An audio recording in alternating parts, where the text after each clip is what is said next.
All right, traders, there has been a lot of hype around Dogecoin, especially after Saturday Night Live. And a few of trading community members actually have reached out to me asking for a Dogecoin analysis using FCP technique. So, what we are going to do is use very simple Fibonacci's and very simple techniques to find out, what can be the next move. So, what we can do is we can start from higher time frame, and the market is just overstretching. This is very usual in bit in cryptos. So I mean, there is nothing to talk about that. But what we can do is come to the daily time frame, because this is where we can see the real structure. So last time what had happened here is the market created a W pattern, pretty much like this. Sorry, it's M pattern, and when it completed, the market started to shoot up. And now we have similar sort of M pattern, which is completing somewhere around here, and it's quite possible that market may go back up.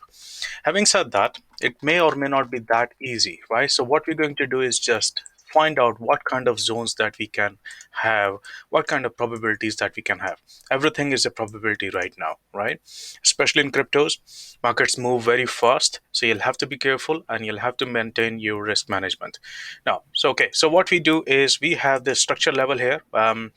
As you can clearly see, the market has actually come into the similar sort of structure and started to basically started to react from that level here, right? So that's one of the scenarios, one of the things that the market has come back to the same structure, and now it is reacting to that.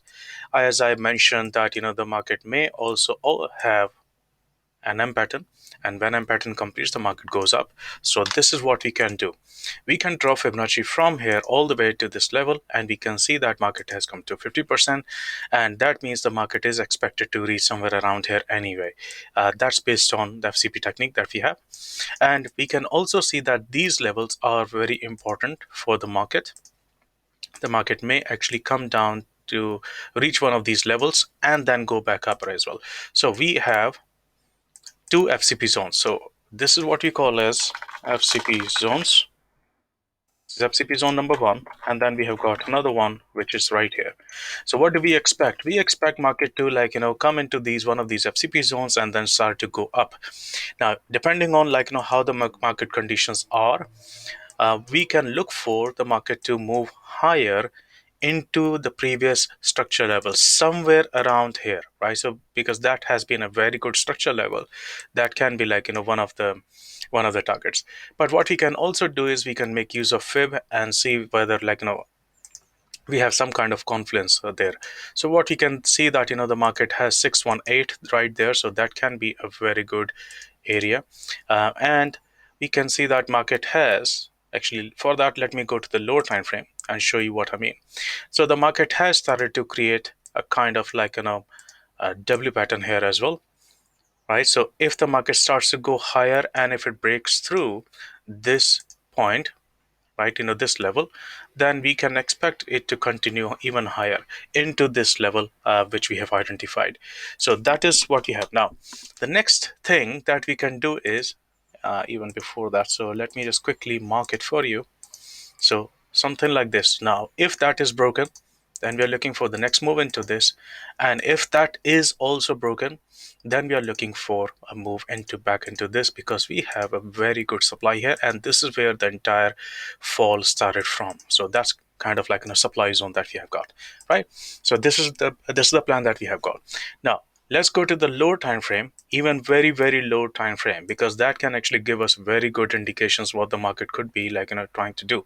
So I'll go to 1 minute time frame in here to find something which usually is good, but it depends on the market. So I'll draw your attention to little things like this. Like this one is a gap. The market has left a gap there. So sooner or later, it's probably going to get filled here. There is a gap here as well. Okay, and then we have gap here as well. We have gap here, and we have a minor gap here as well. So you see the market has lots of gaps right now, and if the market finds enough momentum, then it is going to go towards those gaps, trying to get them filled, and that is where our arrow is as well. So I'm expecting market may go into this FCP zone. Maybe it can fall into this one as well. um, if it goes in there, then what you can do is you can look for a move back into this FCP zone and then continue with the previous story that we had, like in a previous trading plan that we have. Okay, let's see if there is anything in this structure, because this is a very important structure. This is where the entire, the selling has started from. So let's see if this is huge move down, because there was a gap here. It was going to come down and get it filled. There was a gap here, so at some point in time it was going to get filled anyway. Now here, these are very strong candles, but they are also least resistance candle. That means, when the market will start to go upwards, they will not present any of the resistance. They will just, the market may just simply go through them easily, because they present us with very smooth ride, going backwards. So if I go back to 1 hour time frame and reset the chart, this is how it is looking. All right, so let the market do whatever it wants to do right now. Okay, let it come into this zone, maybe deeper into this level here, maybe around this level here, which is 0.433, somewhere around here, maybe that one. But you see, it has already rejected twice, so it could be forming a double bottom. But there is always a possibility, because of the market, the sentiment and all that. If it actually falls into this FCP zone, and if you find a confirmation, then that can be a very good trade going upwards. So this is what I had on Dogecoin. If you enjoyed this analysis and found this useful, make sure you hit the like button, share it, and comment on this analysis below this video, right? And I'll see you in the next one. Thank you.